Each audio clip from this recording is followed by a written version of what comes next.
The letter arrived in Piñon, New Mexico territory, on a morning when the August heat already shimmered off the desert floor like waves on an invisible ocean. And Clara Brennan knew, before she even opened the wax seal, that her comfortable life in St. Louis was about to change forever.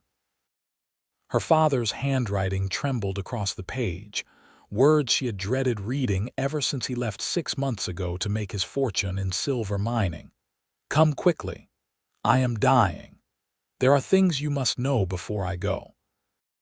Clara pressed the letter to her chest, standing in the parlor of her aunt's house, where she had lived since her mother passed 3 years prior. At 23, she had grown accustomed to the refined life of the city, teaching piano to wealthy children and attending social gatherings where men in pressed suits offered careful compliments over tea. The frontier seemed like something from another world entirely, a place her father spoke of in his increasingly rare letters with equal parts excitement and weariness.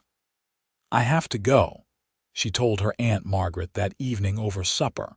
Her aunt set down her fork with deliberate care. "Clara, be reasonable. A young woman traveling alone to the territories.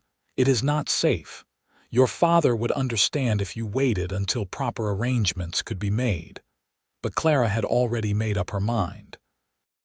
She had lost her mother to influenza, had watched helplessly as the color drained from her face over 3 terrible days. She would not lose her father without saying goodbye, without hearing whatever urgent confession weighed on his dying mind. She left St. Louis 2 days later with a single trunk, taking the train as far as it would carry her westward. The landscape transformed outside her window, green hills giving way to endless prairie, then to the rugged mountains and high desert country of New Mexico territory. At each stop, the air changed, growing drier and cleaner, carrying scents of sage and juniper instead of coal smoke and river water. The railroad ended in Santa Fe, still 100 miles from Piñon. Clara hired a seat on a freight wagon heading south, sharing the uncomfortable journey with 3 miners returning from supply runs, and a traveling preacher who spoke endlessly about bringing civilization to the wilderness. She kept her father's letter in the pocket of her traveling dress, touching it occasionally for reassurance that this desperate journey had purpose. Piñon revealed itself gradually, as they descended into a valley surrounded by low mountains dotted with piñon pine and juniper. The town consisted of perhaps 40 buildings clustered along a main street that ran parallel to a creek bed, currently dry in the late summer heat. Most structures were adobe, their earth-colored walls blending into the landscape. A few newer buildings showed raw lumber construction, including a saloon with an ambitious 2nd story and a general store that advertised goods from San Francisco. Clara asked the wagon driver to leave her at the Desert Rose Hotel, a modest 2-story building that appeared to be the town's only lodging establishment. The owner, a weathered woman named Mrs. Garcia, who spoke with a thick Spanish accent, showed her to a small but clean room overlooking the street. "I am looking for James Brennan," Clara said as Mrs. Garcia prepared to leave. "He works in the silver mines. I need to find him as quickly as possible." Mrs. Garcia's expression shifted to something resembling pity. "Senor Brennan, yes, he is very sick.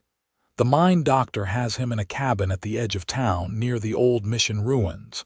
You are family, his daughter. I came as soon as I received his letter. I will have my son Manuel show you the way after you have rested. The cabin is not far, but the afternoon heat, it is too much for walking in your condition."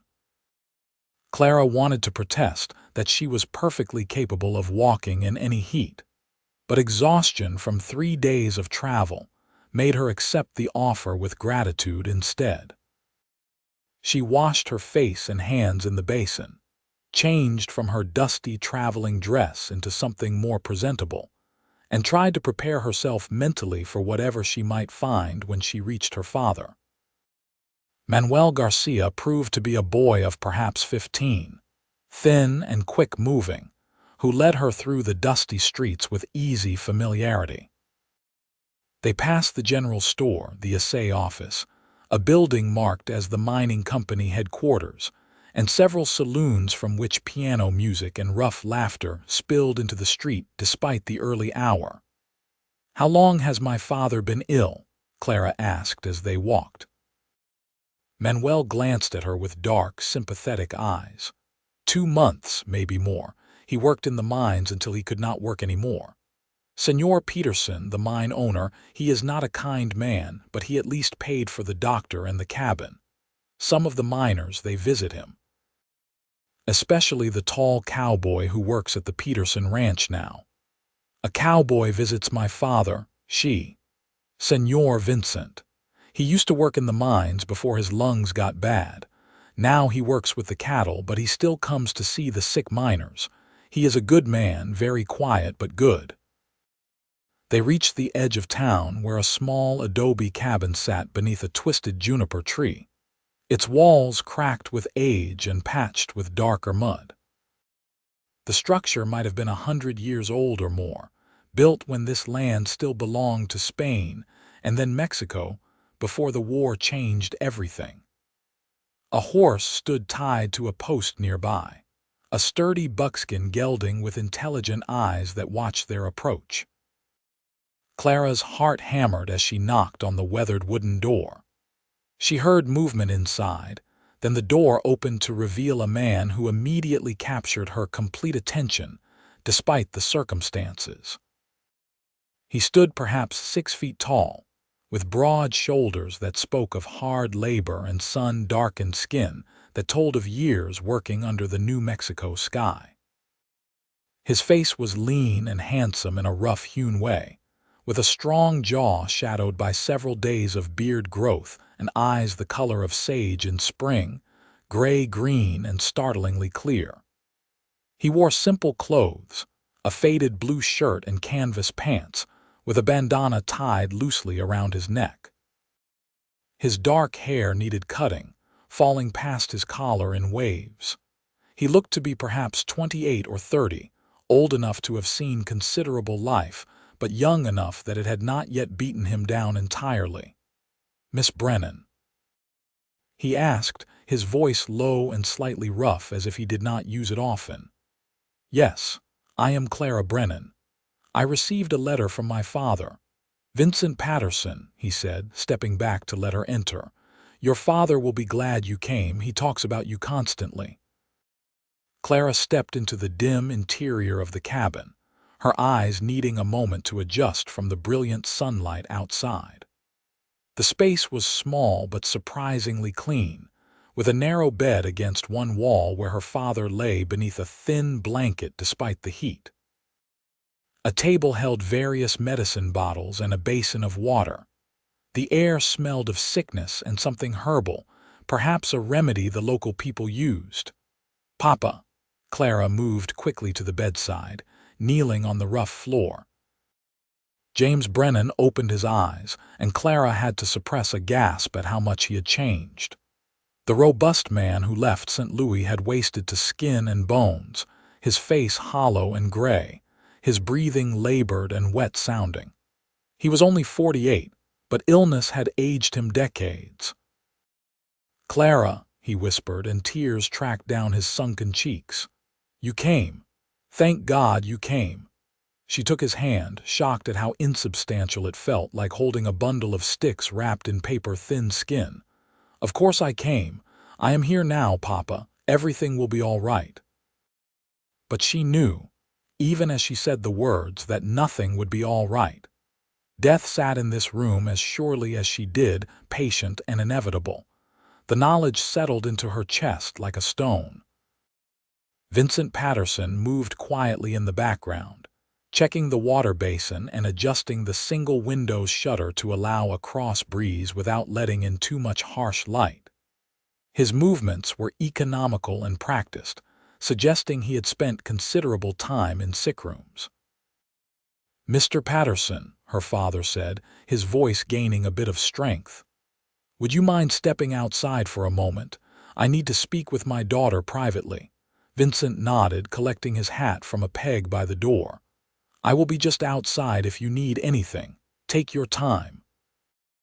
After he left, James Brennan gripped Clara's hand with surprising urgency.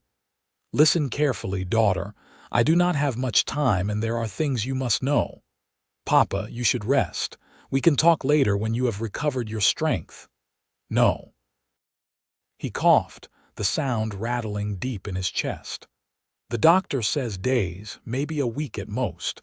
The mine dust got into my lungs and there is an infection that will not clear.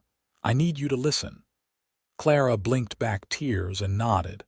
I came out here for the silver like so many others. The mines promised good wages, and I wanted to build something to leave you with security after I am gone. But I was a fool. The conditions in those mines, Clara, they kill men. Not quickly like a cave-in or explosion, though those happen too. Slowly, with dust that fills your lungs until you cannot breathe, with heat and darkness and air so foul you can taste death in it. He paused to catch his breath, each inhalation clearly an effort. I saved money, sent most of it to the bank in Santa Fe under your name. The papers are in my trunk, which Vincent is keeping safe for you. It is not a fortune, but enough to get you back to St. Louis and keep you comfortable for a few years if you are careful. I do not care about the money, Papa. I care about you. I know, sweet girl.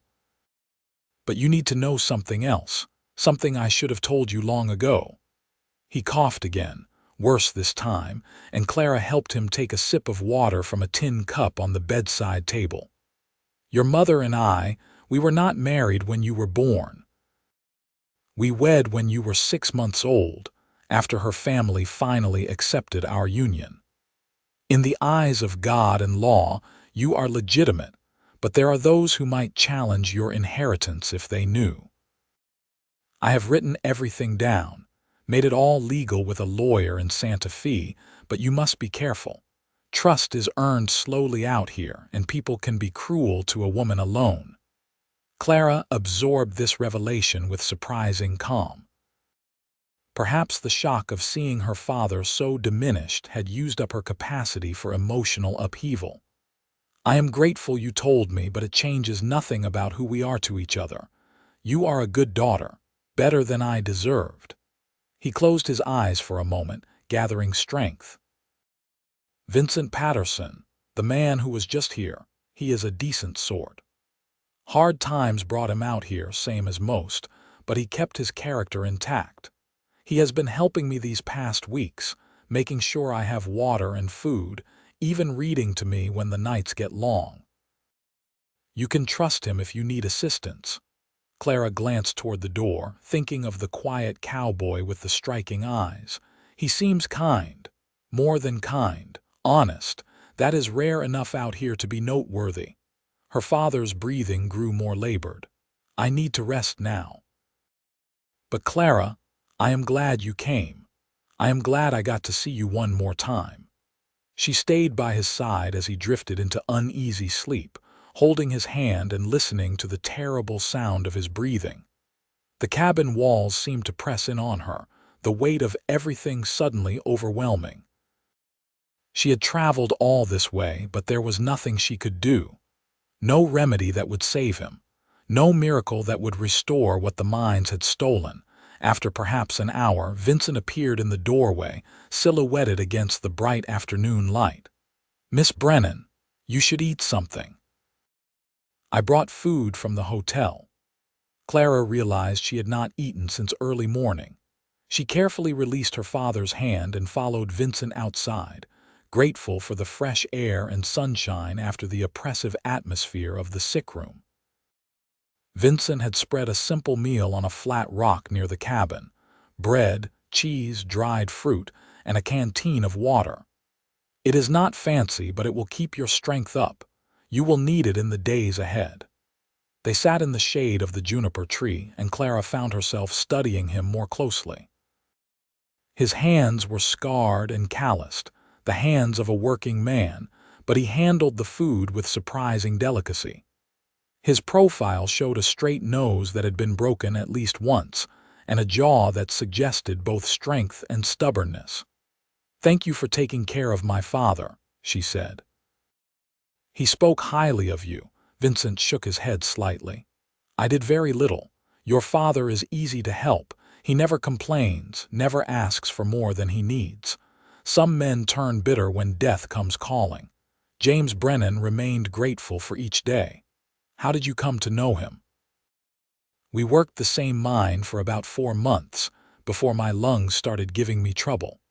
Nothing like what your father has, just enough to make me realize I needed different work before it got worse. James helped me get on at the Patterson ranch, put in a good word with the foreman. I owe him for that." "What do you do at the ranch?" "Mostly cowboy work. We run about 300 head of cattle in the high country during summer, bring them down to lower pastures in winter. It is good work, outdoors, clean air. I prefer cattle to mine shafts." They ate in companionable silence for a while. Clara found herself oddly comfortable with this quiet stranger, appreciating that he did not fill every moment with unnecessary conversation. In St. Louis, the men she knew seemed compelled to constantly demonstrate their wit and education. Vincent's silence felt more genuine, as if words mattered enough to be used sparingly. "Where are you from originally?" she asked eventually. "You do not sound like a native New Mexican." "Kansas, originally. Family had a farm outside Abilene. I left when I was 19, after my parents died of fever. Nothing kept me there anymore, so I drifted west. Worked various jobs, cowboy mostly, some time as a ranch hand in Colorado, then down here about 2 years ago." "Do you like it here?" He considered the question carefully. "I like the land. The mountains, the big sky, the way you can see weather coming from 50 miles away. The mining camps are rough and Piñon is not much better, but out on the range working cattle, there is a freedom to it. A man can think out there, figure things out about himself." "And what have you figured out about yourself?" Vincent turned to look at her directly for the first time, and Clara felt the full impact of those gray-green eyes. There was intelligence there, and sadness, and something else she could not quite name. "That I am tired of being alone," he said simply. "That working and drifting and surviving is not the same as living. That maybe it is time to put down roots somewhere, build something that lasts." The honesty of his answer caught Clara off guard. She had expected some deflection or humor, the way men usually responded to personal questions. Instead, he had given her truth, raw and unvarnished. "I understand that feeling," she said quietly. "Since my mother died, I have been drifting too in my own way. Teaching piano, living with my aunt, waiting for something to change. I suppose my father's letter changed it, just not in any way I would have chosen. Life rarely gives us the changes we would choose. We just have to make the best of the ones we get." They finished eating, and Clara insisted on cleaning up despite Vincent's protests. As she worked, she became aware of him watching her, not in an uncomfortable way, but with an intensity that made her conscious of every movement. When their hands touched accidentally as he handed her the canteen, she felt a spark of something she had not experienced before, an electric awareness that made her breath catch.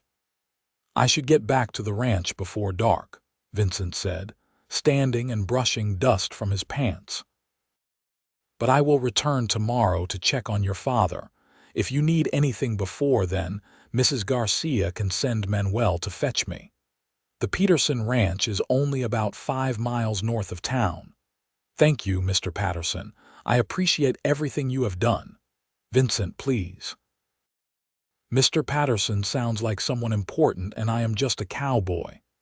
"Then you must call me Clara. After everything, formality seems unnecessary." He settled his hat on his head, adjusting the brim with practiced ease. "Clara," he said, testing the name.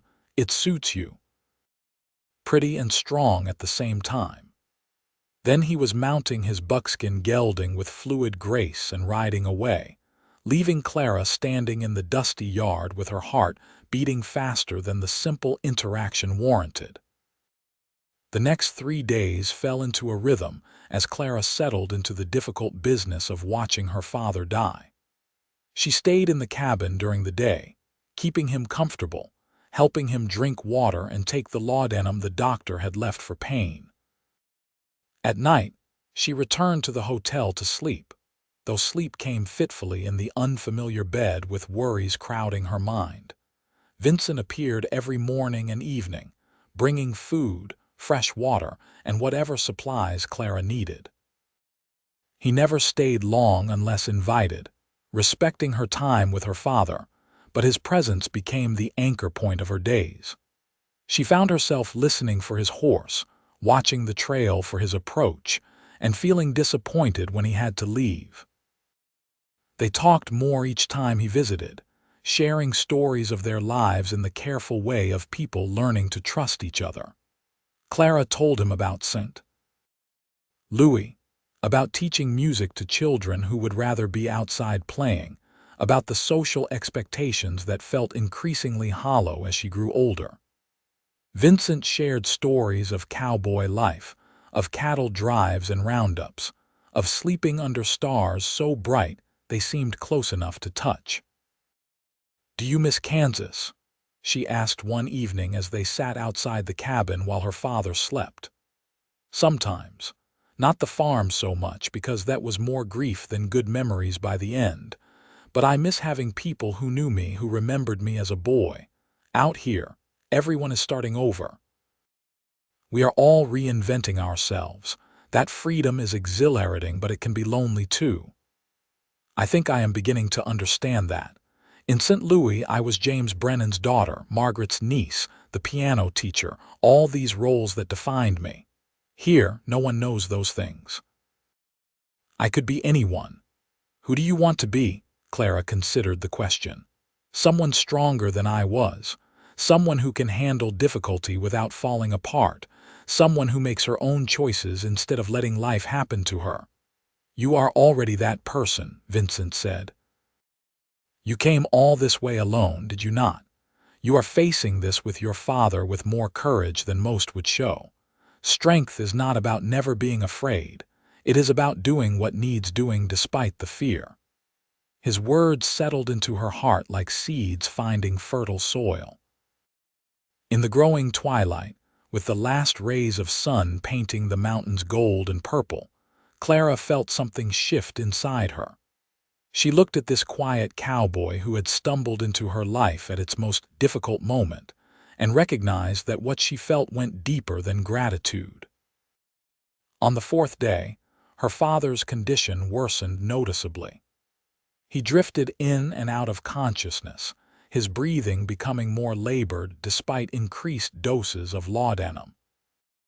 The mine doctor, a tired-looking man named Henderson who smelled of whiskey and regret, stopped by in the afternoon and pulled Clara aside. "It will be soon now. Tonight or tomorrow at the latest. Keep him comfortable. That is all anyone can do." Clara thanked him with a composure she did not feel, then returned to her father's bedside. She held his hand and talked to him about her mother, about their life in St. Louis before everything changed, about happy memories from her childhood.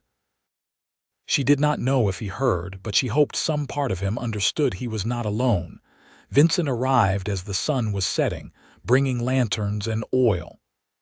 "I will stay tonight," he said, allowing no argument. "You should not be alone for this." Clara was too exhausted and frightened to protest. They settled into chairs on opposite sides of the bed, keeping vigil as darkness fell over the high desert. The night sounds of Piñon drifted through the window, piano music from the saloons, occasional laughter, the bark of a dog, the whisper of wind through the juniper branches. James Brennan died just after midnight, his labored breathing simply stopping between one moment and the next. Clara felt the absence immediately, the way a room changes when someone leaves it. She began to cry, not the wild sobbing she had feared, but quiet tears that fell steadily as she held her father's still warm hand. Vincent came around the bed and put his hand gently on her shoulder. "I am sorry, Clara. He was a good man." "He was," she managed to say. "Despite everything, despite the mistakes, he was a good man who loved me. That has to be enough. It is more than many people get. Love matters more than perfection." They sat together in the quiet cabin until Clara's tears slowed. Then Vincent helped her with the practical matters, composing her father's body with dignity, covering him with a clean sheet, and eventually riding to fetch the undertaker despite the late hour. The funeral took place 2 days later in Piñon's small cemetery, on a hillside overlooking the town. Clara was surprised by how many people attended. Miners who had worked with her father, townspeople who had known him casually, even the mine owner Peterson, who looked uncomfortable in a formal suit and left quickly after the service. Vincent stood beside her throughout, a quiet presence that kept her anchored when grief threatened to overwhelm her. The preacher from Santa Fe spoke briefly about eternal rest and God's mercy. Clara listened with half her attention, mostly aware of the hot sun on her black dress and the smell of fresh turned earth. When they lowered the simple pine coffin into the ground, she dropped a handful of dirt onto it and whispered goodbye. After everyone else left, Vincent remained with her at the graveside. "What will you do now?" he asked gently. Clara had been thinking about this question for 2 days. The sensible answer was to return to St. Louis, to use the money her father had saved to resume her previous life. But standing in this cemetery with red dust on her black shoes and this quiet cowboy beside her, she realized she did not want to go back. That life felt like a dress she had outgrown, still serviceable but no longer fitting properly. "I do not know," she admitted. "I should return home, but the thought makes me feel trapped. Does that make sense?" "Perfect sense. Sometimes we outgrow the places we came from. There is no shame in that. What is here for me, though? I have no family, no home, no employment. I know nothing about surviving in a place like this." Vincent was quiet for a long moment, and when he spoke, his voice carried a weight of feeling he usually kept hidden. "You could stay. Learn the place. See if it suits you. There are opportunities in the territories for people willing to work hard.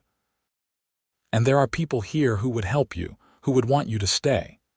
Clara turned to look at him fully. His face showed carefully controlled emotion, but his eyes betrayed him, revealing hope and longing and something deeper that made her heart race. "Are you asking me to stay, Vincent?" "Yes." The word came out rough. "I know I have no right. We have known each other barely a week.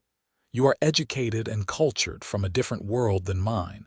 But I am asking anyway, because the thought of you leaving, of never seeing you again, it feels wrong. It feels like missing something important before it even begins."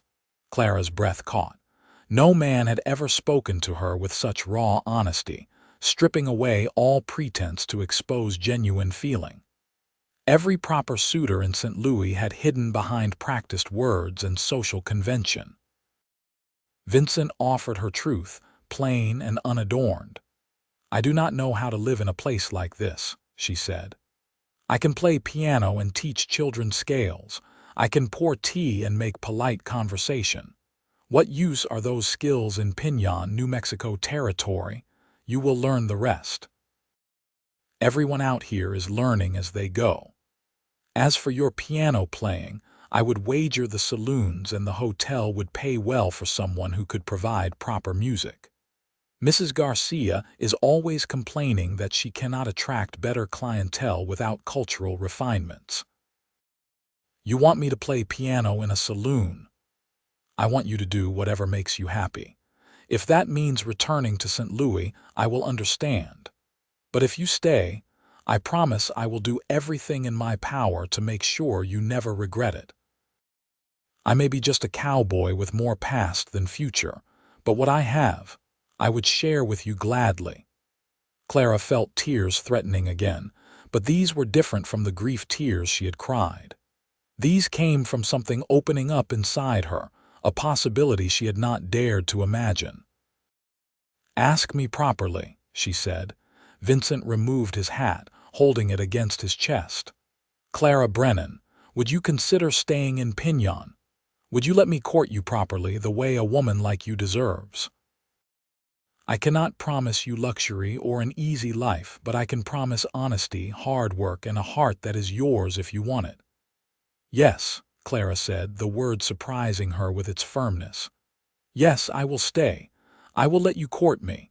And Vincent, I think I would like very much if your heart was mine, because I suspect mine is already becoming yours." He smiled then, a transformation that lit his entire face and made him almost beautiful. "You will not regret this. I swear to you, Clara, you will not regret this." "I know," she said, and realized she believed it completely. The next weeks unfolded like a flower opening to the sun. Clara moved from the hotel into a small house at the edge of town, a 2-room adobe structure that had belonged to a family who moved on to California. It was modest but well built, with thick walls that kept out the heat, and a small courtyard with a struggling garden she determined to revive. Vincent helped her settle in, showing up with furniture purchased from families leaving the territory, tools for the garden, and practical items she would never have thought to acquire on her own. He taught her how to manage the wood stove, how to preserve food for winter, how to shake out her shoes in the morning to check for scorpions. She also began playing piano at the Desert Rose Hotel 3 evenings a week. Mrs. Garcia proved as delighted as Vincent had predicted, installing a slightly battered upright piano in the hotel dining room and advertising cultural entertainment to attract business. Clara played popular songs from St. Louis, classical pieces she had learned as a girl, and gradually began learning Mexican songs that Mrs. Garcia taught her, beautiful melodies that spoke of longing and love and the desert's stark beauty. Vincent attended every performance that his work allowed, sitting at a corner table and watching her with undisguised admiration. Afterward, he would walk her home through the cooling night, and they would sit in her courtyard talking until propriety demanded he leave. He was always careful to maintain her reputation, knowing that a woman alone was vulnerable to gossip and worse. Their courtship progressed with the slow certainty of water carving through stone. Vincent brought her small gifts, wildflowers from the high country, a particularly pretty rock crystal, a carved wooden box for her letters. Clara cooked meals for him, mended his shirts, and read aloud from books she had brought from St. Louis while he listened with complete attention. They talked about everything and nothing. She learned about his childhood in Kansas, about a father who believed in hard work and a mother who had loved music, which explained why he appreciated Clara's playing so deeply. He learned about her dreams of travel, her love of literature, her fear that she was not brave enough for frontier life. "You are plenty brave," he assured her one evening as they sat watching the sunset paint the sky impossible colors. "Bravery is not about having no fear. It is about facing fear and doing what needs doing anyway. You have done that every day since you arrived. It does not feel brave from the inside. It feels like stumbling forward and hoping I do not fall.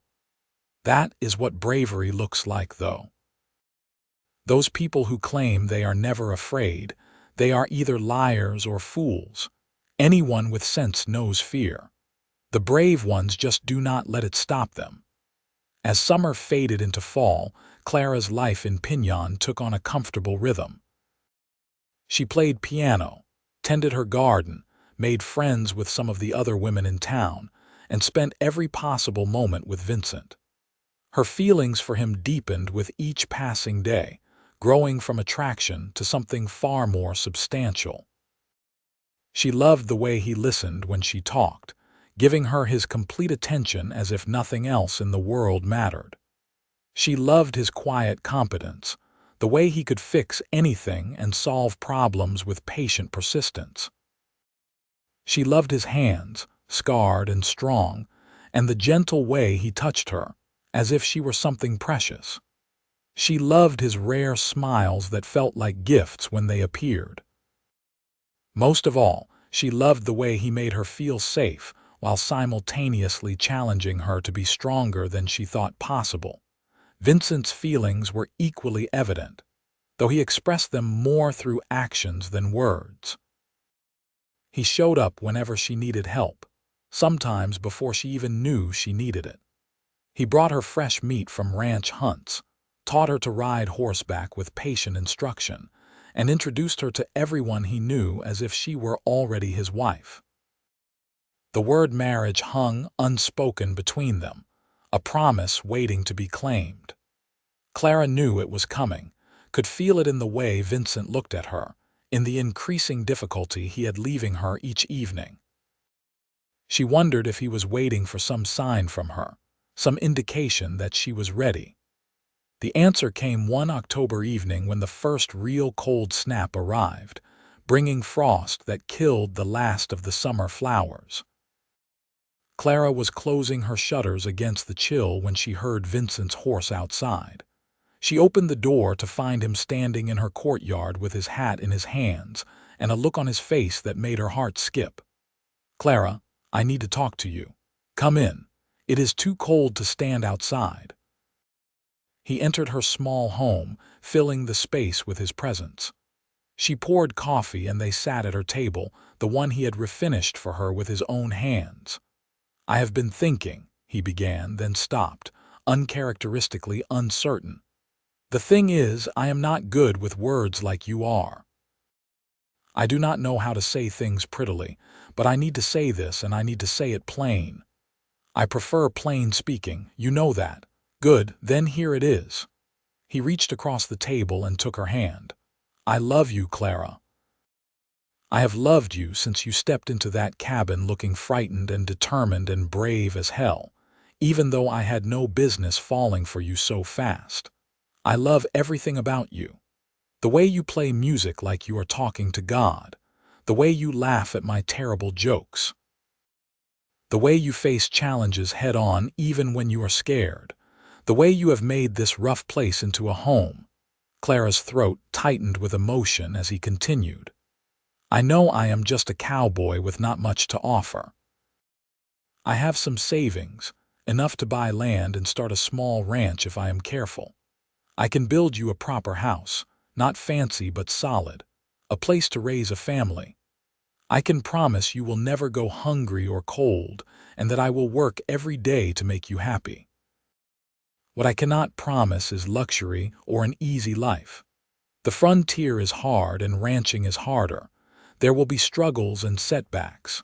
He paused, his gray-green eyes searching hers with desperate hope. "But if you will have me, Clara Brennan, if you will marry me and build a life with me in this wild country, I will love you until my last breath. I will be faithful and true. I will stand beside you through whatever comes. You will never be alone or unprotected. You will always have a home and a heart that is completely yours." Clara felt tears spilling down her cheeks, but she was smiling through them. "Vincent Patterson, are you asking me to marry you?" "Yes. I am asking you to marry me, to be my wife, to take a chance on a lonesome cowboy who cannot believe his luck that you walked into his life."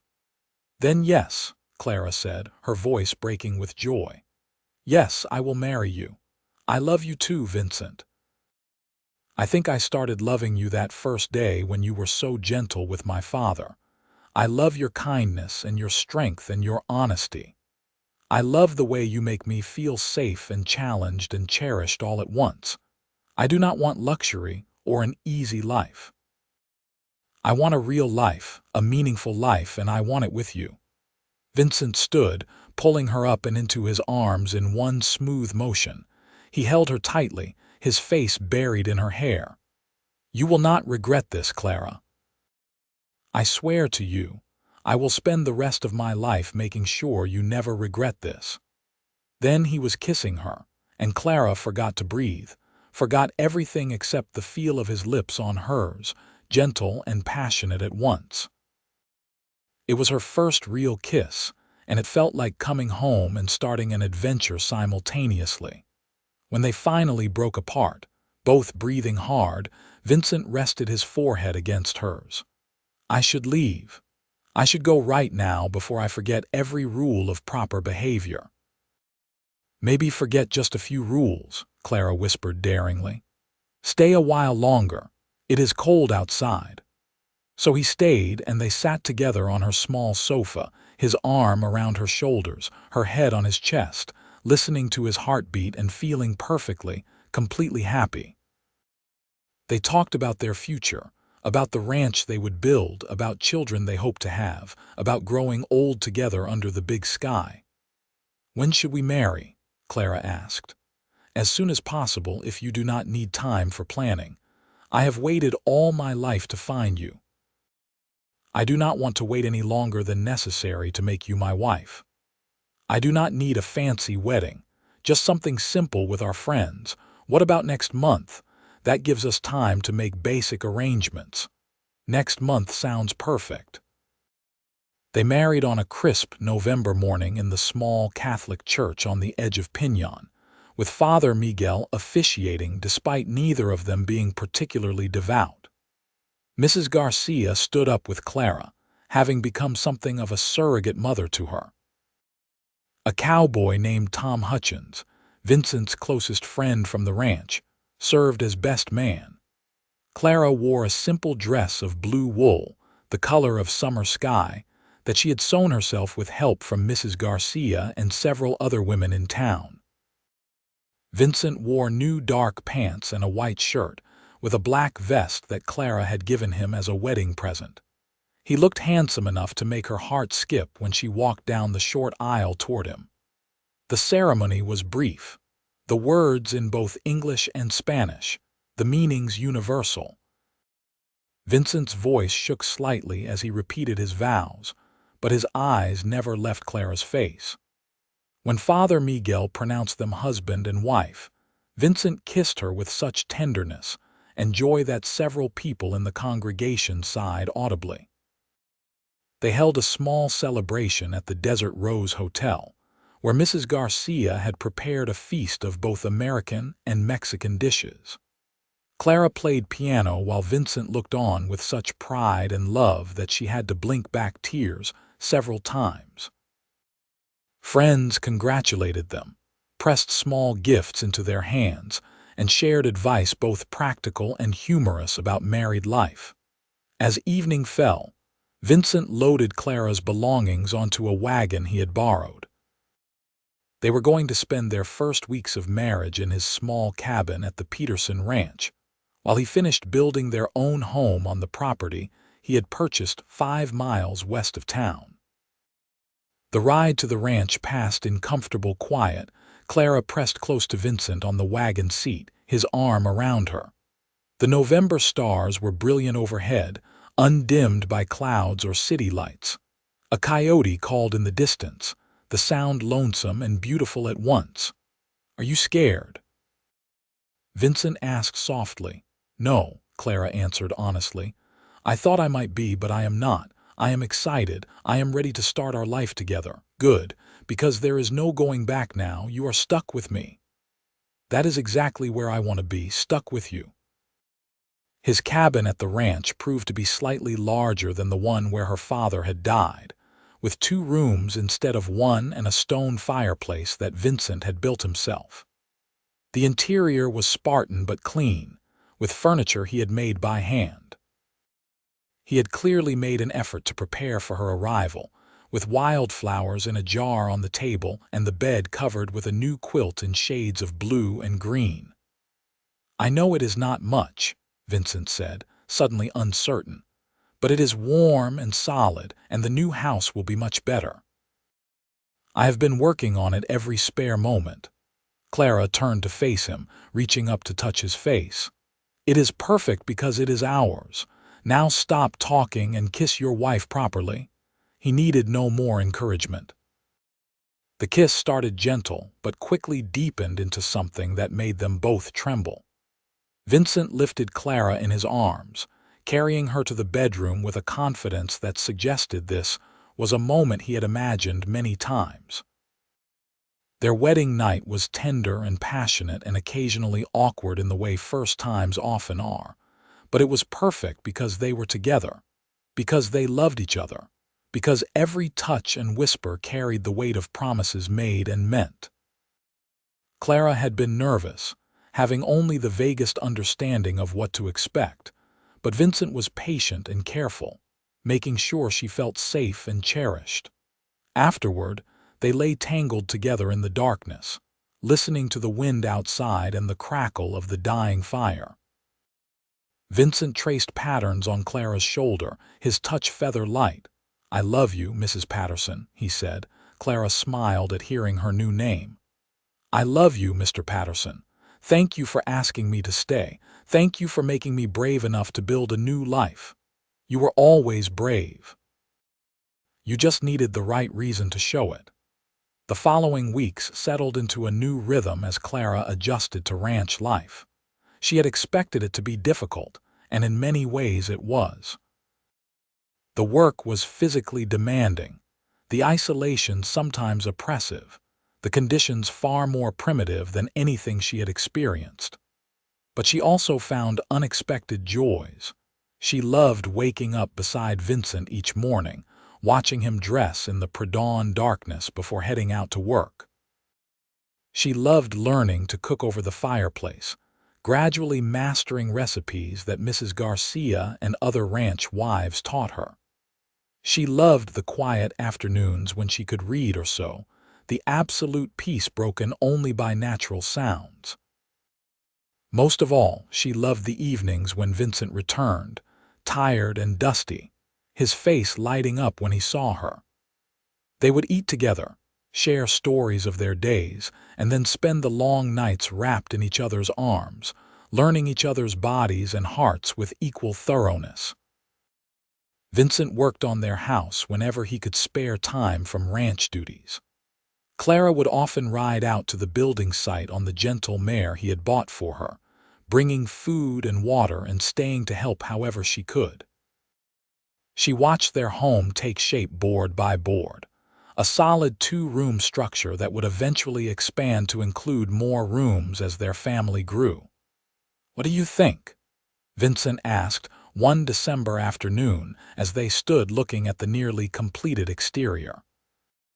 "I think it is the most beautiful house in the territory," Clara said honestly, "because you are building it for us with your own hands, because every nail and board represents our future. Wait until spring. I will add a proper bedroom and maybe a room where you can teach piano if you want. We can plant trees in the yard, start a real garden. In a few years, this will be a proper ranch with our own cattle. Tell me about this dream ranch of yours." Vincent settled onto a pile of lumber, pulling Clara down beside him. "I want to run maybe 100 head of cattle initially, build the herd slowly. Good breeding stock, careful management. There is plenty of open range for grazing and water rights I can purchase. Eventually, we could sell beef to the mines and the army forts. It will be hard work, especially the first years, but it can succeed with patience and planning. What can I do to help? You already help just by being here, by making this place a home instead of just a camp. But if you want practical tasks, you could manage the accounts, handle correspondence, help with roundups when we have them. Ranch wives work as hard as their husbands out here. It is a partnership. I like that idea, being partners in everything." "We are partners," Vincent assured her, pulling her close. "In everything, always." They moved into the new house in late January, just ahead of a winter storm that blanketed the high desert in unusual snow.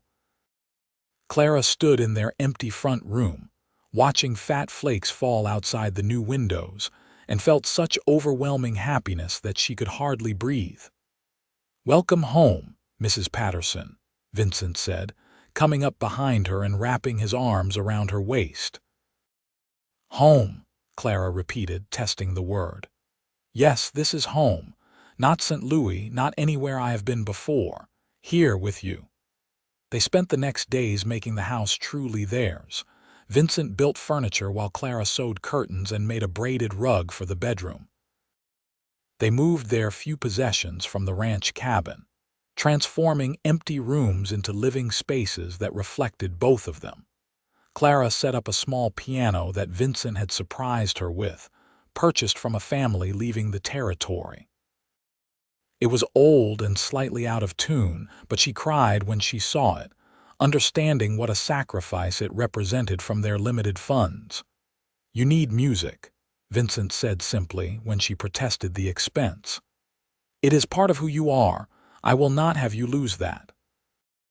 As winter gradually loosened its grip and spring arrived in tentative waves of green, Clara discovered she was pregnant. She had suspected for a few weeks, but waited to be certain before telling Vincent. She chose a mild March evening when he returned from checking fence lines, sitting him down at their table with a suspiciously pleased expression. "I have news," she said, unable to contain her smile. Vincent looked immediately concerned. "What is wrong?" "Nothing is wrong. Everything is wonderfully right." She took his hand and placed it on her still flat stomach. "We are going to have a baby. You are going to be a father." The expression that crossed Vincent's face moved through surprise to wonder to pure joy so quickly that Clara laughed. Then he was lifting her carefully, spinning her once before setting her down with exaggerated gentleness. "Are you certain? Are you well? Do you need a doctor?" "I am certain, and I am perfectly well."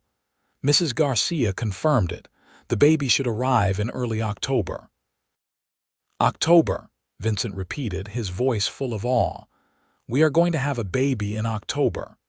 Then he dropped to his knees in front of her, pressing his ear to her stomach as if he might hear the life growing inside. "Hello in there," he said softly. "This is your father speaking. I am already so in love with you, and I cannot wait to meet you."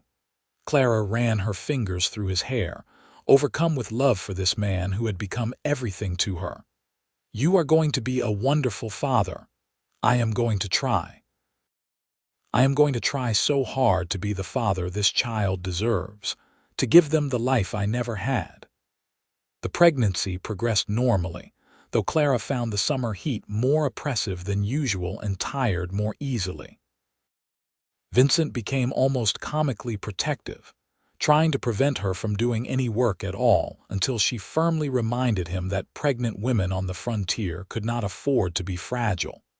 They compromised, with Clara doing lighter tasks and Vincent taking on extra work to compensate.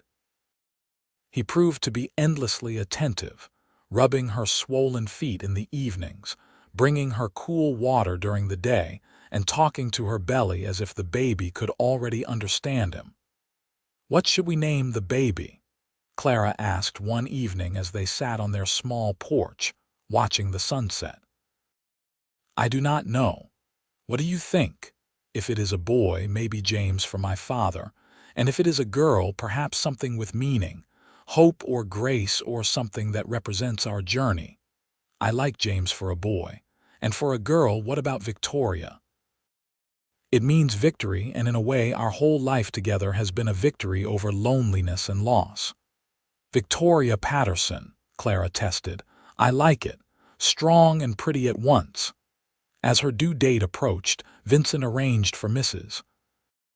Garcia to stay with them, knowing that Clara would need experienced help during the birth. He also rode to Santa Fe to hire a doctor, though the man would not arrive until Clara was already in labor. The baby came on a cool October morning, just as the aspens on the distant mountains were turning gold. Clara's labor started before dawn, waking her with sharp pains that quickly intensified. Vincent, who had barely slept for days in anticipation, immediately rode for Mrs.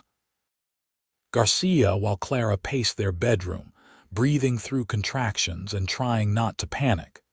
Mrs. Garcia arrived quickly, bringing another woman named Rosa who had midwife experience. They took over with calm efficiency, preparing the bedroom and guiding Clara through the process. Vincent paced outside, prevented from entering by firm orders that this was women's work. Labor lasted through the morning and into the afternoon, longer and more painful than Clara had anticipated. There were moments when she wondered if she had the strength to continue, but then she would hear Vincent's voice through the door, calling encouragement, and she would find reserves of determination she did not know she possessed.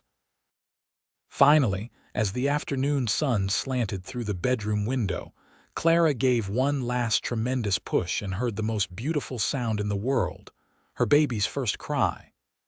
"A boy," Mrs. Garcia announced, holding up a red, squalling infant. "A healthy boy, strong lungs and all his parts."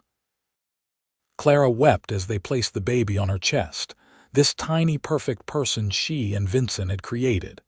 He was beautiful, with a shock of dark hair and eyes that would probably turn gray-green like his father's. "Can Vincent come in now?" Clara asked. Mrs. Garcia smiled. "Yes, let the poor man in before he wears a hole in the floor with his pacing." Vincent entered cautiously, his face a mixture of fear and hope. When he saw Clara holding the baby, his expression transformed into something transcendent. He approached the bed slowly, as if afraid they might disappear if he moved too quickly. "It is a boy," Clara said softly. "Come meet your son." Vincent sat carefully on the edge of the bed, reaching out with one scarred hand to gently touch the baby's head. "He is so small," he whispered. "So perfect. Clara, you did this. You are amazing. We did this together." "What should we call him? James, like we planned." Clara looked at the tiny face, the little person who would become their son, their firstborn, the beginning of their family. "Yes, James Vincent Patterson. James for my father, Vincent for you." "Hello, James," Vincent said, carefully taking the baby from Clara. He held his son with surprising confidence, cradling him gently. "I am your father and this is your mother, and we are going to love you so much. We are going to teach you to ride and raid and be kind. We are going to give you everything we can. Welcome to the world, son. Welcome home." Clara watched her husband holding their child and felt such profound contentment that she could hardly breathe. This moment right here was everything she had traveled across the country to find. Not just love, but family. Not just survival, but joy. Not just existence, but life in all its rich, complex beauty. The next months were a blur of sleepless nights and endless feedings, of learning to care for a newborn while managing a ranch and a home. Clara had never been so exhausted in her life, but she had also never been happier. James proved to be a healthy baby with good lungs, who loved being held and would quiet immediately when Vincent sang to him in his rough, off-key voice. Vincent was a devoted father, changing diapers without complaint and walking the floor with James during the night so Clara could rest. She would often wake to find them both asleep in the rocking chair he had made. The baby sprawled on his father's chest while Vincent's large hand rested protectively on the small back. "You are a natural at this," Clara told him one morning, watching him make funny faces to make James smile. "I did not think I would be. I was scared I would not know how to be a father given I barely remember mine. But it is easier than I expected. You just love them and do your best. The rest figures itself out." As winter came again, the Patterson ranch continued to grow. Vincent had purchased 20 head of cattle in the fall, the foundation of their herd. It was a modest beginning, but solid. They had enough money saved to survive the winter comfortably, and prospects for spring looked good. Clara had started teaching piano again, taking a few students from town who rode out weekly for lessons. The extra income helped, but more importantly, it kept her connected to the music that fed her soul. She would play in the evenings while Vincent worked on tack or accounts, the music filling their small home with beauty. They talked often about how much their lives had changed in less than 2 years. From the desperate day when Clara arrived to watch her father die, to this moment of comfort and family and hope. It seemed impossible that so much transformation could happen so quickly, yet here they were. "You ever regret staying?" Vincent asked one evening as they sat by the fire, baby James asleep between them in a basket. "Never, not for one moment. Do you regret asking me to stay?" "No. You and James are the best things that ever happened to me. I was just surviving before you came. Now I am living." "We are both living," Clara agreed. "Really living for the first time."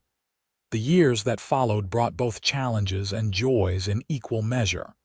The ranch grew slowly but steadily, with Vincent's careful management and Clara's attention to finances. They weathered hard winters and dry summers, struggled through years when cattle prices dropped and times when sickness threatened the herd. But they weathered everything together, their partnership growing stronger with each obstacle overcome. James grew into a sturdy, curious toddler who loved following his father around the ranch, copying everything Vincent did with serious concentration. Vincent was endlessly patient with him, teaching him about animals and the land with the same careful attention he gave to all his work. When James was 2, Clara became pregnant again. This time the pregnancy felt easier, perhaps because she knew what to expect, perhaps because she was stronger. In the spring of 1878, she delivered a daughter they named Victoria Grace, combining their earlier choice with another quality they hoped to instill. Victoria proved to be different from her brother, quieter and more observant, with her mother's dark hair and a serious expression that made her look like a tiny philosopher. Vincent was besotted immediately, discovering that having a daughter touched something different in his heart than having a son had. "I thought I could not love anything as much as I love James," he told Clara, holding newborn Victoria with gentle awe. "But somehow my heart just got bigger." "How does that work?" "Love is not finite," Clara said. "It multiplies instead of dividing. We do not love James less because we love Victoria too. We just love more overall." Life on the ranch settled into a comfortable rhythm. The children grew, the herd expanded, the house received additions that made it more comfortable. Clara continued teaching piano, now in a dedicated room Vincent had added specifically for that purpose. Vincent's reputation as a fair dealer and skilled rancher grew, bringing opportunities for contracts with the Army and partnerships with other ranchers. By 1880, the Patterson Ranch ran over 100 cattle and employed 2 full-time cowboys to help with the work. Vincent and Clara purchased additional land, securing water rights that would ensure their long-term success. They were not wealthy by any means, but they were secure and respected in the community. James started attending the small school in Piñon, riding in with a neighbor's children several days a week. Victoria, now a precocious 3-year-old, followed her mother everywhere, showing early signs of musical talent that delighted Clara. Their home rang with laughter and music, and the comfortable sounds of family life. One evening in late summer, after the children were asleep, Vincent and Clara sat on their porch watching the stars emerge. This had become their ritual, this quiet time to reconnect after the demands of the day. "Do you remember when we first sat like this, outside that cabin where your father died?" Vincent asked. "I remember everything about those first days. I remember thinking you were the most honest person I had ever met. I remember feeling something shift inside me when you asked me to stay." I was terrified you would say no, that you would go back to St. Louis and I would never see you again. Asking you to stay was the bravest thing I have ever done. And me staying was the bravest thing I ever did. Look what that bravery bought us." She gestured at the ranch, the house, the life they had built. All of this from one moment of courage. Vincent took her hand, raising it to his lips. "I love you more now than I did when we married, and I loved you tremendously then. Every day with you is a gift I never expected to receive. I love you too. You made me brave enough to build a new life. You made me strong enough to thrive in a place I never expected to call home. You gave me everything that matters." They sat in comfortable silence for a while, then Vincent spoke again. "The children will need siblings. James is 6, Victoria is 3. Maybe we should think about expanding the family again." Clara smiled in the darkness. "Maybe we should, or maybe we already are." He turned to look at her sharply. "Clara, are you saying—" "I am saying that come spring we will likely have another child to love." I suspected for a few weeks but wanted to be certain. Vincent pulled her into his arms, careful despite his excitement. "A third child. Our family keeps growing. Is that all right? 3 children is a lot of work. 3 children is a blessing. 10 children would be a blessing if we were lucky enough to have them. Every child is proof that life continues, that love creates more love. How could that be anything but good?" The third baby arrived in the spring of 1881. Another boy they named Thomas William, this time honoring Vincent's father and choosing a middle name that meant protection. Thomas proved to be the easiest baby yet, sleeping well and eating eagerly, as if determined to cause his parents as little trouble as possible. With 3 children, life on the ranch became even busier. Clara sometimes felt like she never stopped moving from dawn until well after dark. But Vincent remained a devoted partner, taking on childcare duties without being asked and making sure Clara had time for her music and her teaching. "How do you do it?" asked Sarah Henderson one afternoon when she visited with her own children. Sarah was the mine doctor's wife, and she and Clara had become friends over the years.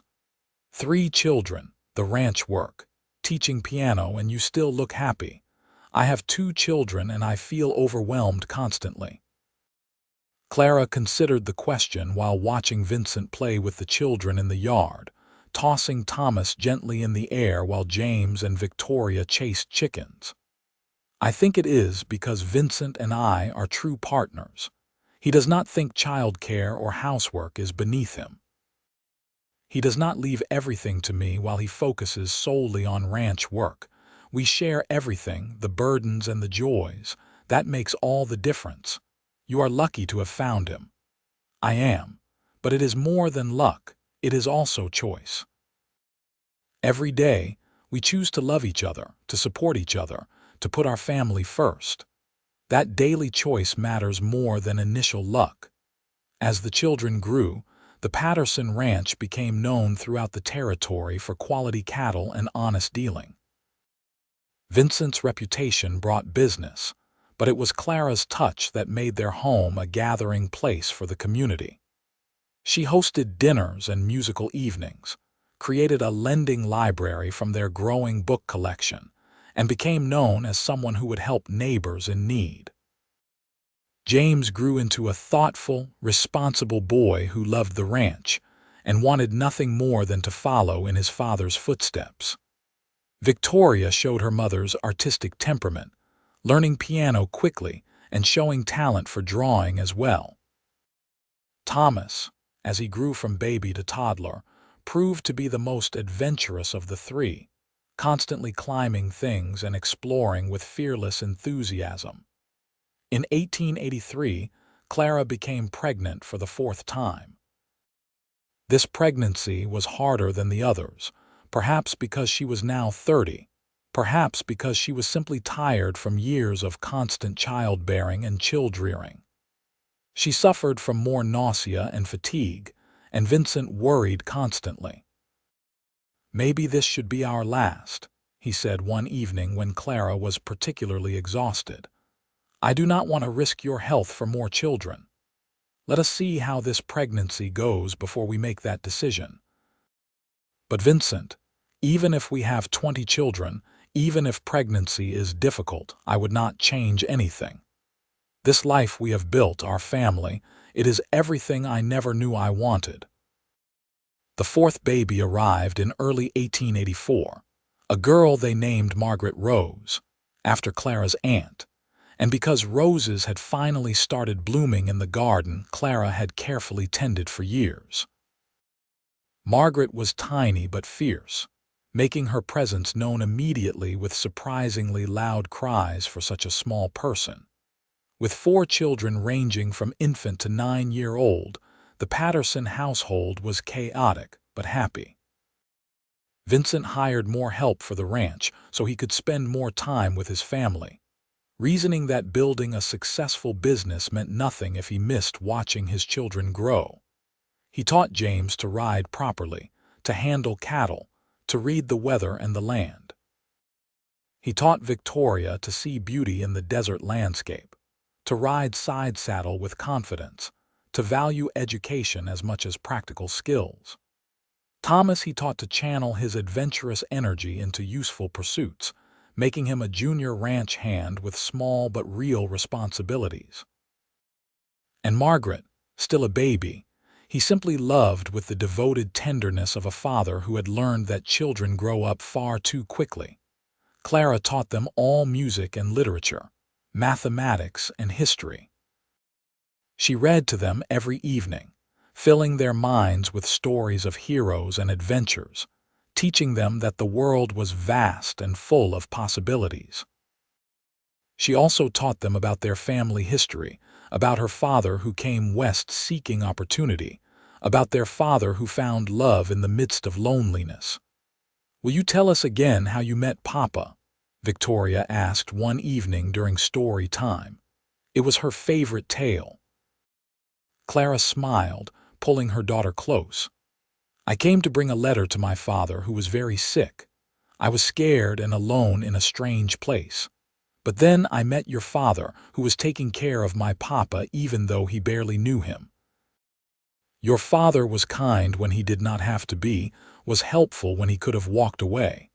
And when my papa died, your father asked me to stay.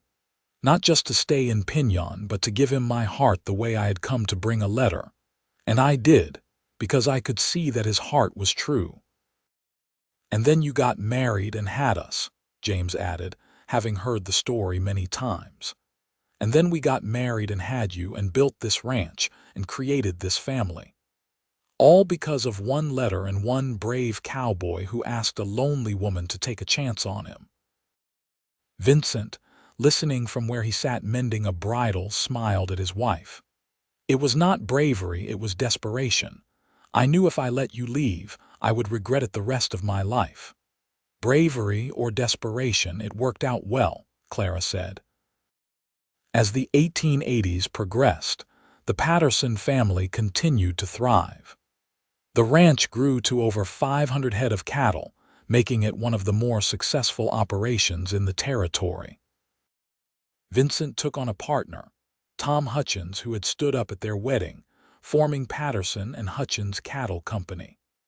The partnership allowed both families to prosper while maintaining the values of fair dealing and quality stock that Vincent insisted upon. The children grew in what felt like the blink of an eye. James, at 13, was already a skilled cowboy who could handle most ranch work as well as the adult hands. Victoria, at 11, was becoming a beautiful young woman with her mother's grace and her father's quiet strength. Thomas, at 7, remained their adventurer, constantly exploring and asking questions about everything. Margaret, at 4, was developing a personality that combined her father's determination with her mother's social grace. In 1888, Clara was surprised to discover she was pregnant again at age 35. She and Vincent had assumed their family was complete, but life had other plans. This pregnancy was harder than any previous one, and Clara spent much of it resting while Victoria stepped into a maternal role with her younger siblings, showing remarkable maturity for a 12-year-old. The baby, another boy they named Daniel Scott, arrived in early 1889. The birth was difficult, leaving Clara weak for weeks afterward. Vincent, frightened by how close he came to losing her, insisted this would be their last child, and Clara agreed. 5 children were more than enough to fill their home and hearts. Daniel proved to be a happy baby who smiled early and often, bringing joy to everyone around him. The older children doted on him, and Vincent carried him everywhere when he was home, reluctant to put down what he knew would be his final baby. As the 19th century drew toward its close, Vincent and Clara would sometimes sit on their porch in the evenings, as had become their habit, and marvel at how their lives had unfolded. "If someone had told me when I was a lonely cowboy working in the mines that I would have all this," Vincent said one evening, "I would not have believed them. A wife I love more than life itself, 5 healthy children, a successful ranch, respect in the community. It seems impossible that one letter brought all of this." "It was not just the letter," Clara reminded him. "It was you having the courage to ask me to stay, to offer me your heart. And it was me having the courage to say yes, to trust that a cowboy I barely knew was worth risking everything for." "Were you right? Was I worth the risk?" Clara leaned against her husband of nearly 15 years, fitting against his side as perfectly as she had on their wedding night. "You were worth every risk, every challenge, every difficult moment. You are still worth it. You will always be worth it." The years continued their steady march. James, at 18, became a full partner in the ranch operations, showing his father's skill and Clara's head for business. He courted and married a rancher's daughter named Emma, bringing her to live in a house Vincent built on the property. Within a year, they welcomed Vincent and Clara's first grandchild, a boy named Vincent James, who made Vincent Sr. feel both ancient and blessed. Victoria, at 16, left to attend a teaching college in Santa Fe, funded by years of careful saving and her parents' determination that their daughter would have choices. She returned 2 years later with a teaching certificate, and a quiet young man named Michael Harrison who wrote for the territorial newspaper. They married in the same small church where Vincent and Clara had wed, and settled in Piñon, where Victoria took over the local school. Thomas, at 14, decided he wanted to be a veterinarian, showing unusual aptitude for healing animals. Vincent and Clara arranged for him to apprentice with the ranch veterinarian who served their region, starting him on a path that would eventually take him to veterinary college in Colorado. Margaret, at 11, showed her mother's musical talent magnified, playing piano so beautifully that people came from miles around to hear her perform.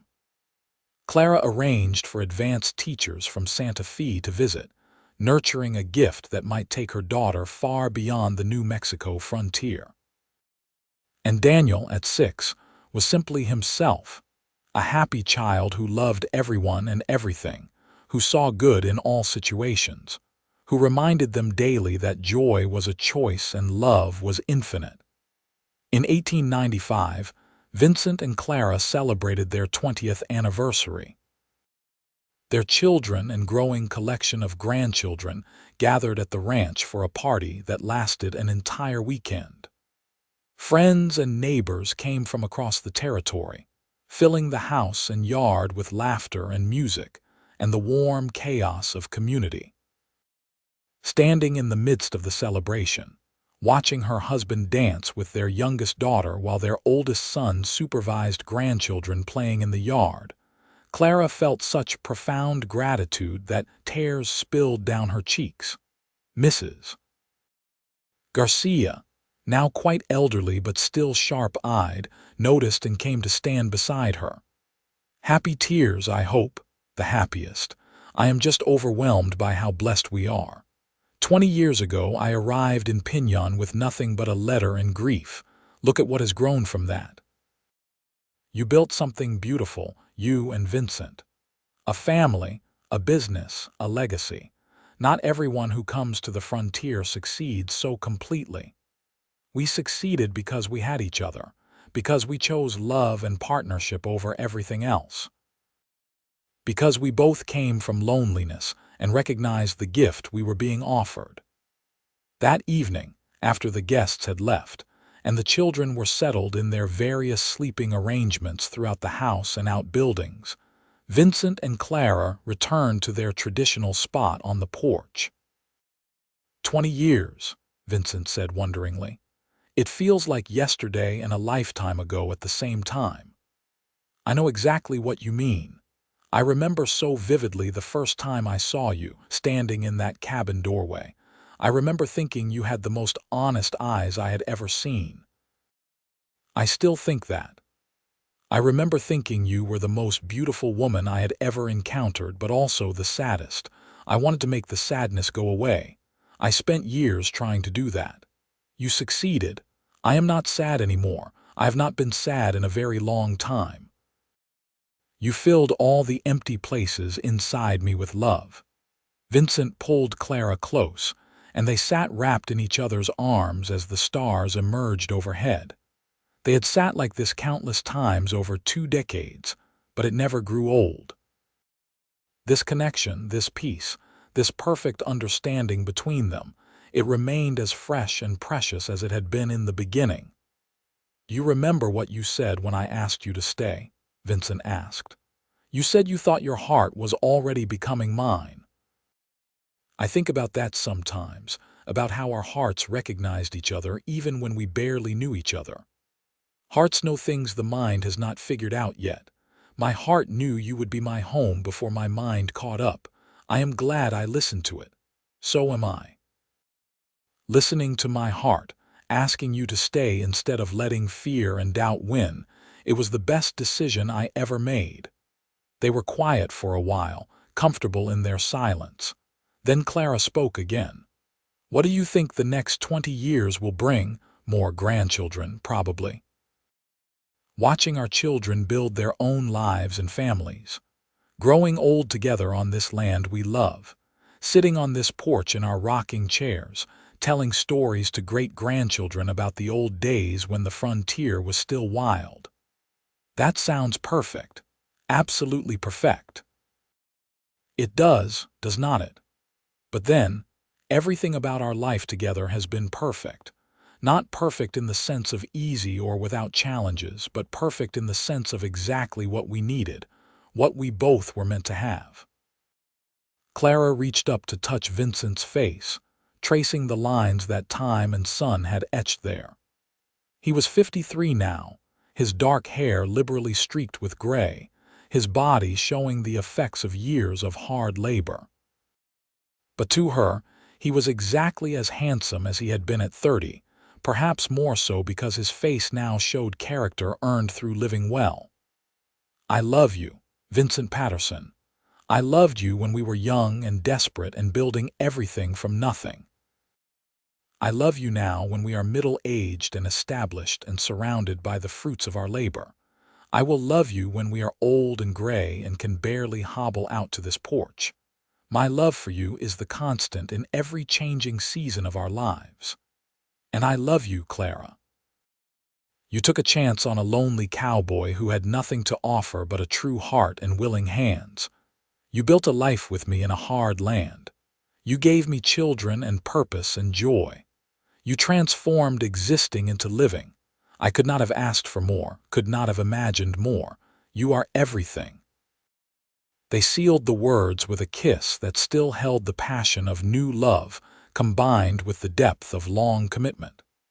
20 years had not dimmed their desire for each other, had not made their connection mundane or predictable.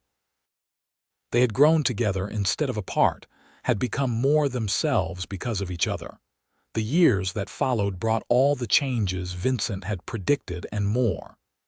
Grandchildren arrived in a steady stream, filling the ranch with young life.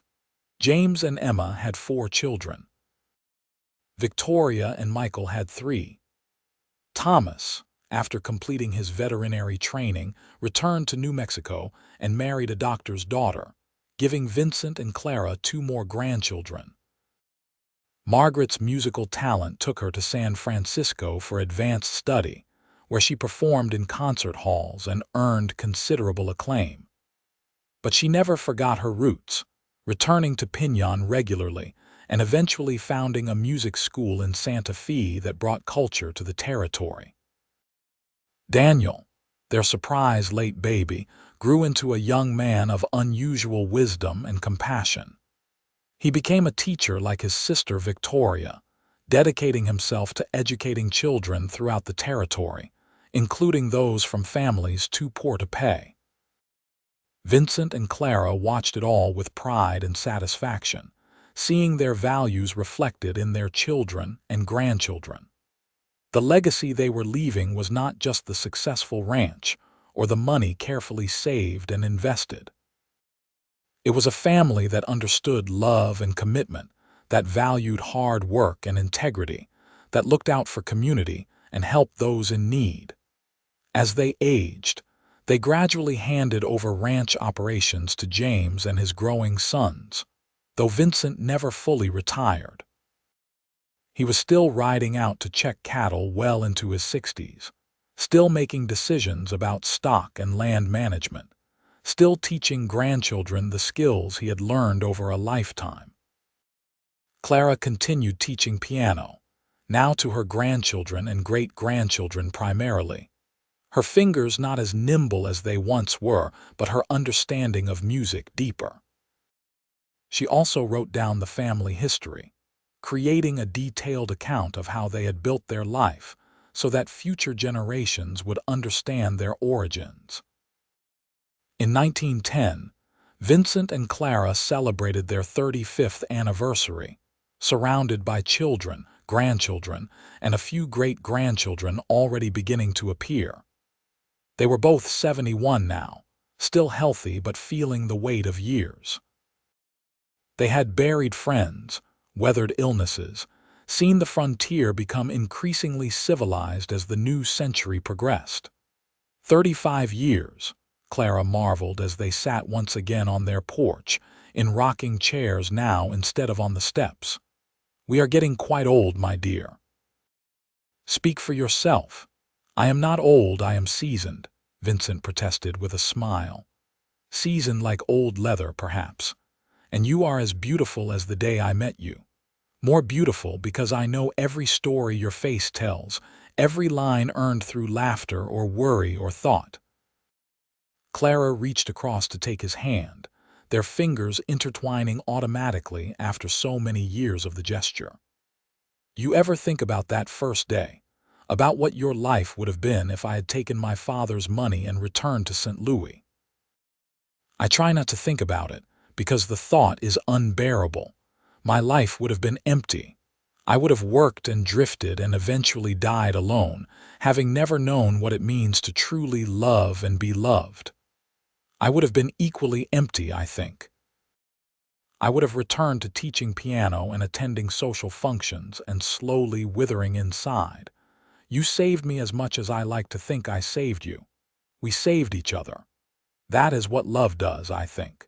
It saves us from the loneliness that is the human condition. It makes us whole when we did not even know we were broken." They sat in comfortable silence, watching the sun set over mountains they had watched together for 35 years. The light turned the distant peaks gold and purple, painting the sky in shades that never grew old no matter how many times they witnessed the display. "I am glad you asked me to stay," Clara said, as she had said countless times before. "I am glad I was brave enough to say yes. I am glad I came to check on your father that day. I am glad fate brought us together. I am glad for every day, every moment, every heartbeat we have shared. We have had a good life, have not we? The best life. The only life I would choose if given the chance to live it over." Every moment with you has been a gift." Clara squeezed his hand. "Even the hard moments. The times we struggled to make the ranch work, the times children were sick, the times we fought and disagreed, especially those moments because we came through them together. Because every challenge we faced made us stronger and more certain of each other. Easy love is not worth much. Love that survives difficulty, that grows through challenges, that is the kind worth having. We have that kind of love. We do. We always have. From the very first day when you needed help and I needed purpose, we have had the kind of love that transforms everything it touches." As twilight deepened, their children began calling them inside for the anniversary dinner that had been prepared. But Clara and Vincent sat a moment longer, reluctant to leave their spot, this place where they had shared so many conversations and silences over the decades. "I love you, Vincent Patterson," Clara said. "I have loved you for 35 years, and I will love you for whatever time we have left." "And I love you, Clara Patterson. You came to bring a letter, and instead you brought meaning to my life. You brought love and family and purpose. You brought everything that matters." They rose slowly, joints protesting after sitting, and made their way inside to celebrate with the family they had created. The house rang with laughter and conversation, with children playing and babies crying, with life in all its messy, beautiful abundance. Standing in the doorway, looking at the scene before them, Clara and Vincent shared a smile of complete understanding. This was what they had built with one brave question and one brave answer all those years ago. This was the legacy of a letter delivered and a heart offered and accepted. And it was everything. The years continued their steady progression, as years do. Vincent and Clara grew older but never old in spirit, maintaining their connection and their humor even as bodies gradually failed. They celebrated their 40th anniversary surrounded by multiple generations, including several great-grandchildren who climbed on their knees and called them Grandmama and Grandpapa with unself-conscious affection. When they celebrated 50 years of marriage in 1925, the gathering was enormous. Their children had organized a massive party that brought people from across New Mexico and beyond. The ranch that had started as a dream and 20 head of cattle now sprawled across thousands of acres, managed by James and his sons, supporting dozens of families. Vincent, now 84, moved slower but maintained his mental sharpness. Clara, the same age, had finally given up teaching piano after her fingers became too stiff with arthritis, but she still played for her own pleasure and for family gatherings. 50 years, she said as they prepared for bed after the exhausting celebration. Half a century with you, Vincent Patterson. Who would have imagined such a blessing? Not me, certainly. The lonely cowboy I was at 30 could not have imagined this life if he tried. And the frightened girl who came to deliver a letter to her dying father could not have imagined becoming this person, having this family, building this legacy. They settled into bed, a routine they had performed thousands of times, their bodies knowing exactly how to fit together despite age and changes. Vincent pulled Clara close, and she rested her head on his shoulder as she had done for 50 years. "I am tired," Vincent admitted. "I feel the years weighing on me lately." "I know, my love. I feel them too, but we have had such a good run, have not we? Such a long, full, beautiful life together. The best. I could not ask for more. 5 children, all healthy and successful. Grandchildren and great-grandchildren beyond counting. A ranch that will continue for generations. And most important, 50 years with the love of my life. That is more than any man deserves." "You deserved it all and more," Clara said fiercely. "You deserved happiness and love and family after the loneliness you endured before we met. You deserved every good thing that came to us." So did you, my heart. So did you. They drifted to sleep wrapped in each other's arms, as they had done for 50 years, as they would do for whatever time remained. Vincent Patterson died peacefully in his sleep 2 years later, in the spring of 1927, at the age of 86. Clara woke to find him still holding her hand but no longer breathing, his face peaceful in the early morning light. She lay beside him for a long time, saying her goodbyes, thanking him for 52 years of love and partnership, telling him she would see him again when her own time came. The funeral drew people from across the state. Vincent was remembered as a fair man, an honest rancher, a devoted father and grandfather, a pillar of the community. But the words that mattered most to Clara came from their youngest son, Daniel, now a respected educator in his 30s. "My father taught me that real strength comes from gentleness," Daniel said during the service. "That courage means asking for what you need, even when fear tells you to stay silent. That love is not just a feeling but a choice we make every day." He lived those lessons with my mother, building a partnership that showed all of us what commitment really means. He was, simply, the best man I have ever known. Clara lived another 8 years without Vincent, surrounded by family but lonely in the way only a widow of a long marriage can be. She remained in the ranch house, refusing to move despite her children's offers to take her in. This was the home she and Vincent had built together, where she could still feel his presence in every room. She spent her remaining years writing more family history, playing piano when her fingers allowed, and spoiling great and great-great-grandchildren with stories about the old days when the frontier was still wild, and a lonely cowboy asked a frightened woman to take a chance on love. Clara Patterson died peacefully in her sleep in the late summer of 1935, at the age of 90. Her children found her in her rocking chair on the porch, her favorite place, looking out toward the mountains she had loved for over 50 years. She was 90 years old and had lived a life so full and rich that her children struggled to adequately summarize it at her funeral. They buried her next to Vincent in the family cemetery on the ranch, under the big sky they had both loved.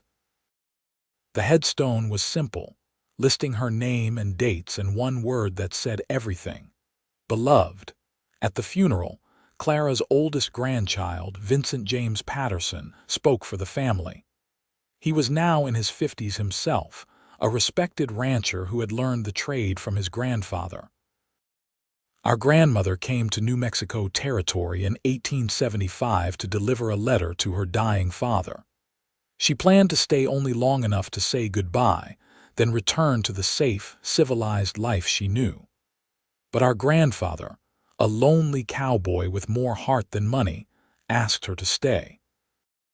He asked her to bring her heart to him along with the letter she had come to deliver, and she was brave enough to say yes." He paused, looking out over the assembled crowd of family and friends. From that single act of courage, from that one brave question and one brave answer, everything we are came into being. This ranch, this family, this legacy of love and hard work and integrity. Our grandmother and grandfather showed us that love is not just about feeling, it is about choosing each other every day. It is about partnership and respect and building something that outlasts you. They built well. We are here, generations of Pattersons, because two people were brave enough to risk their hearts. That is the legacy they left us, not just the ranch or the money or the land, but the example of what love can build when two people commit themselves fully to each other and to the life they create together. After the service, after the food and the stories and the slow departure of mourners, the family gathered on Clara and Vincent's porch, the place where their grandparents had spent so many evenings.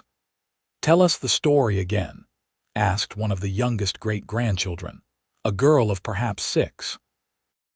"How they met." And so they did, passing down the story that had become family legend. How Clara came to bring a letter. How Vincent, the lonely cowboy, asked her to bring her heart to him too. How she stayed. And they built a love that lasted 52 years and created a legacy that would continue for generations.